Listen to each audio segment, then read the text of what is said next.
Hello everybody, welcome to StraightA, Dawson here, back with another video, and just a little filler video as we're getting through the playoffs and more things are unfolding for the offseason. But one thing that's been really unfolding for the offseason are head coach openings. Of course, we have a bunch of head coaches with very, very good backgrounds waiting to find their new job, their new home, or just for their inevitable retirement eventually. But there's still a lot of great coaches out there, but I'm not going to be covering the coaching candidates because honestly they're infinite.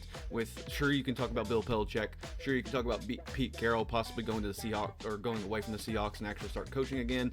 You can talk about a lot of those things, but let's talk about the things we do know. We know there are 7 head coaching opportunities available out there, at least as of recording this video. The Patriots have already filled in their slot with their guy internally, but there's still 7 big head coaching spots for people to take over, and I'll be covering those today with the possibilities of them going from worst to best. So basically the worst opportunities for head coaches to go to and the best opportunities for head coaches to go to from varying different examples. There's varying different things I took into account, and this is just my opinion as well.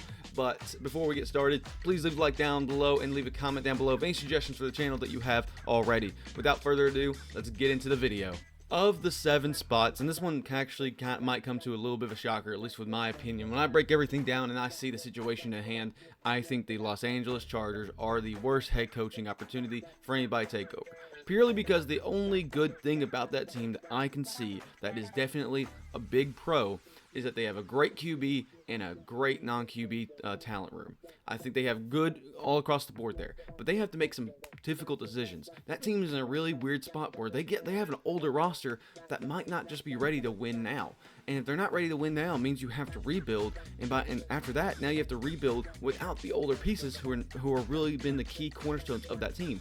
Don't get me wrong, you still have you still have Justin Herbert, which could still easily lead your whole division or lead your whole team for years to come. But there's just not many other pieces around him that are younger, ready to go, and are talent ready to be made, essentially. Their defense has a couple of those pieces, their O-line has a couple of those pieces, but their weapons are non-existent, and even then, most of their overall team doesn't have that talent that's younger and ready to go. Big cons, I mean, there's big pressure from the ownership already. I mean, they pulled the trigger on Brandon Staley. Brandon Staley kind of made the short temper of the ownership, I'm sure, and while it does seem like they are patient enough, who knows what the patience for the next head coach will be. The fan base, of course, is just who's existing in the fan base, I should say. Of course, I know the Chargers are one of the lower fan base in terms of amount of people, but I mean, the fan base, from what I see, is also not very happy with the situation and wishes for something to change. Poor NFLPA report card. If you don't know what the NFLPA report card is, it's essentially like a grading of the locker room, strength coaches, this is very like talent, the locker rooms, stuff like that, like the state of all those. Are they good? Are they up to date? Stuff like that. And so basically, the Chargers don't have a very good report card at all when it comes to that. So it's not a great situation you're going into physically. And of course, the division is really tough. Because say what you will about the Broncos and Raiders, they're tough teams with some definitely varying talent that will at least make it hard to compete against them. And then you already got the cream of the crop with the Chiefs, who you would have to take over even more. So if you somehow get past the Raiders and Broncos, now you have to try to vie for that wild card spot or just try to take on the Chiefs, which neither one seems very great. In my opinion, I think Los Angeles Chargers is the worst head coaching job currently available. At number 6, it pains me to say, but the Tennessee Titans are number 6 spot. With the pros, we'll start there first. The NFLPA report cards are pretty good. I mean, across the board, they got like B grades for a lot of things, and so they have a really good overall physical location for people to be at. Not only that, but in the next few years, hopefully at least, the new stadium will basically be ready to go and ready for a new rebrand opportunity for whoever the head coach is at that time. And it's a really big opportunity for any head coach to go into a new stadium and possibly build that brand from the Tennessee Titans. Not to necessarily say they're changing locations, they're still Tennessee Titans, but they could change up the logo. They could do some other things to rebrand with the stadium. A lot of opportunities for the coach to make a big impact there in that way. In terms of the cons, though, there's not like anything blaring. So like a lot of these middle teams, when you see like 5th, 6th, and more like 6th, 5th, and 4th, more so, but 6 kind of a little bit less so. There are not a whole lot of pros or cons. There's a lot of middle ground things that are kind of unknown because other than, I mean, the QB situation, I don't have a comment on it. Boom, I got a freaking notification from the NFL there, ESPN, whatever. But Will Levis, I don't have a comment on that. I mean, I put it probably more in con because he's unproven, but I'm not going to just go ahead and say, okay, he's not the answer, because he looked good when he was out there. So I'm not really going to comment on that too much. But, I mean, other than the QB situation, it's a pretty rough around the edges roster. O-line is among the worst in the NFL. You got really aging receiving room and of course now losing Derrick Henry. So your weapons are pretty much aging, if not gone at this point. Your defensive pieces are pretty lackluster at this point, especially if you consider their age. Their division is a slog, probably among one of the worst to be in, with a 5 to 10 year rebuild, to be honest with you. The Houston Texans, Jacksonville Jaguars, and the Indianapolis Colts all have young, really good rosters that are all possible playoff caliber teams that you just are not competing with right now. And not to say you could never compete with them, but right now it's one of the tougher divisions to be in long term. And so I have to put Tennessee Titans in 6th place for that. By the way, I'm going to try to comment on some ownerships, but I'm not familiar with some of the bottom ownerships here. I don't like talking bad per se about ownerships. I like talking more about like things that could be a problem for any head coach going into the job. So we'll just say that Tennessee Titans, I really don't know too much about their ownership, as well as the Chargers. I'm not too familiar with it. I just know there's a lot of pressure coming down from the more ownership part of things. Beside the point, number 6, Tennessee Titans. Number 5 is the Washington Commanders, and I'll be honest with you, this is basically the 50, like if on a scale of 1 to 100, this is number 50 in terms of like how good a coaching room can be. So I'd say Tennessee Titans and Los Angeles Chargers are more on the 30 side, 30 points, probably Chargers like 20 something, but Commanders just 50 because they are basically a blank slate. Right now, they have really no great pieces, but they don't have awful pieces at all either. So it's nothing like amazingly bad, but nothing great either. They have a really good receiving room, I'd say, or a decent receiving room. I won't say really good, but they have a decent receiving room. The QB situation is that you can consider it like bad, but they also have good draft capital to be able to get that new QB in a great draft position. So again, they have a lot of possibilities just to blank slate it and be good. So they are basically, you're loading up a franchise team and ready to go from blank. Commanders are one of the best ones to do that for because there's nothing great, but there's nothing horrible either from it. With that said, the cons are division is tough. Division is not easy for them to take with the caliber of those teams, but long term, it could be an okay spot for the Washington Commanders to kind of take arms over. So with especially the top 2 teams, they are able to kind of maybe over time, maybe overpass them in a little bit. But right now, in the initial couple years, you're probably going to struggle against them unless you have a great coaching scheme around them.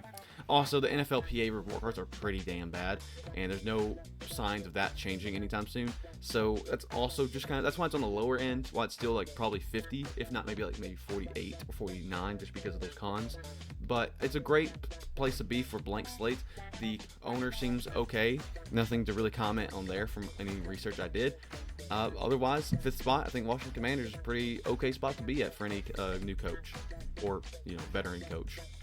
Number 4, and I saw a lot of people hating on the Carolina Panthers position. Don't get me wrong, as you see on screen, there are a bunch of pros and cons for this team. The NFLPA report cards are pretty great for the Carolina Panthers. They have okay stadium and locker rooms, strength coaches. They have a lot of things in place, pretty dang great for the Carolina Panthers.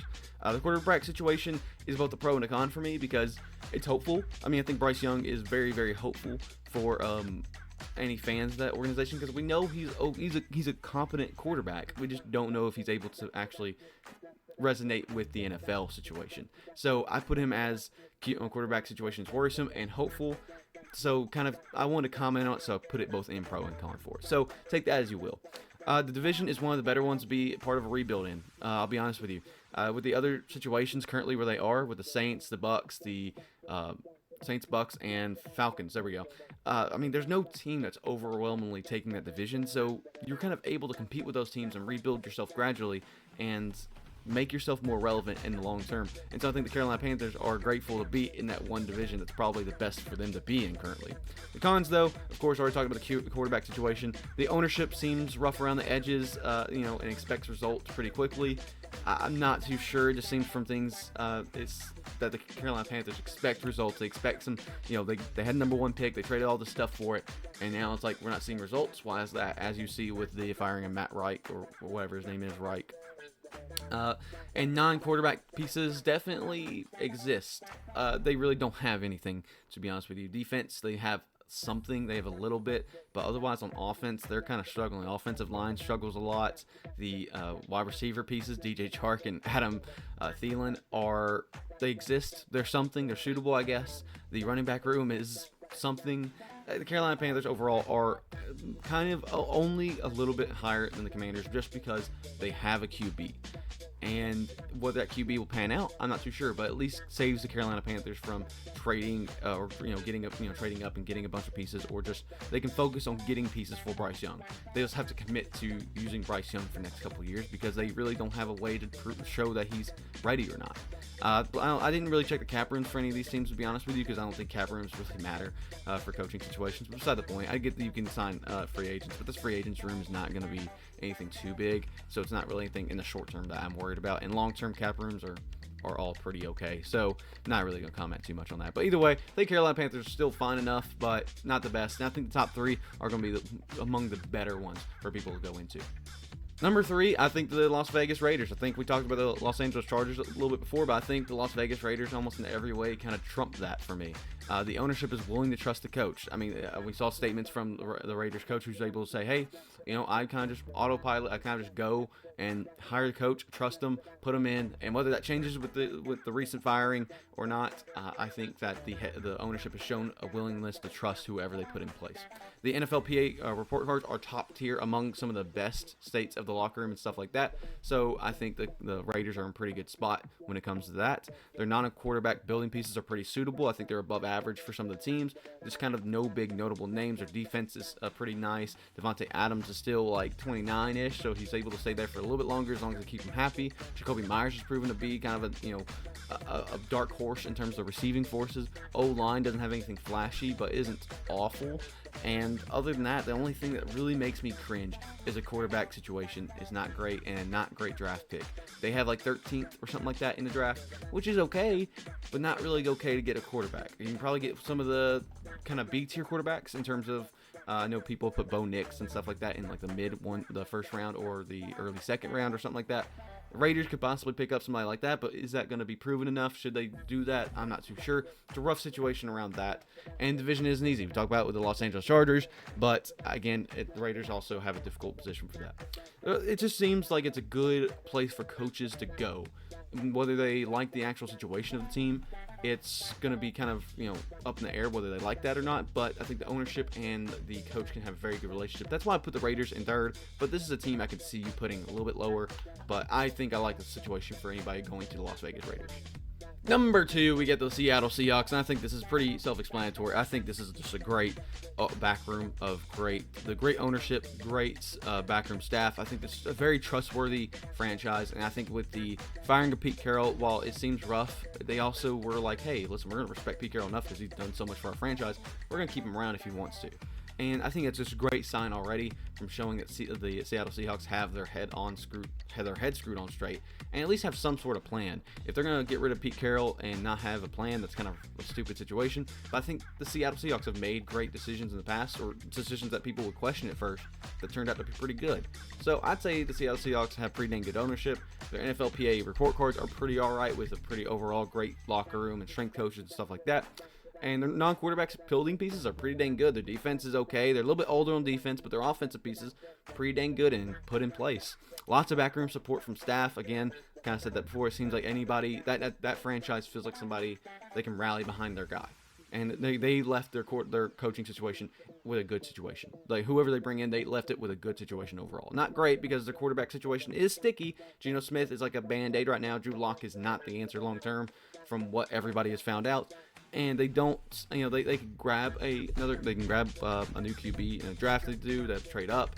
But overall, I mean, the Seattle Seahawks aren't an awful situation, but there is big pressure following Pete Carroll. Obviously, when you follow a big tenured type of big coach like Pete Carroll, there's going to be some pressure. The reason why I'm not going to count it that much against the Seattle Seahawks is because Pete Carroll's still there, or at least possibly still there, and it seems like that whoever Seattle brings, they're expecting to kind of rally behind rather than just kind of throw to the fire. So take that as you will. Division is tough though. As another thing, I think long term the division's going to be fine in terms of being able to compete with them, but the division is still, for the meanwhile, pretty tough, and it's going to be really hard for them to get a even wild card spot in the playoffs. So take that as you will. Seattle are number 2. I think easily number 1, and this is just for everything across the board pretty much. The Atlanta Falcons are the number 1 best coaching position for anybody to go to. Arthur Blank ownership seems to be great there. It seems like tolerated a lot from Arthur Smith, and it seems like he's ready to move on and ready to kind of start over and work with whoever's next. That's what it seems like the mindset of the Atlanta Falcons ownership is. A very winnable division, great for long-term building, as we talked with the Carolina Panthers. It's the best division to be in if you're rebuilding. But the Atlanta Falcons are in a situation where they don't necessarily have to just rebuild. They have great non-quarterback pieces ready to go, ready and willing to be there.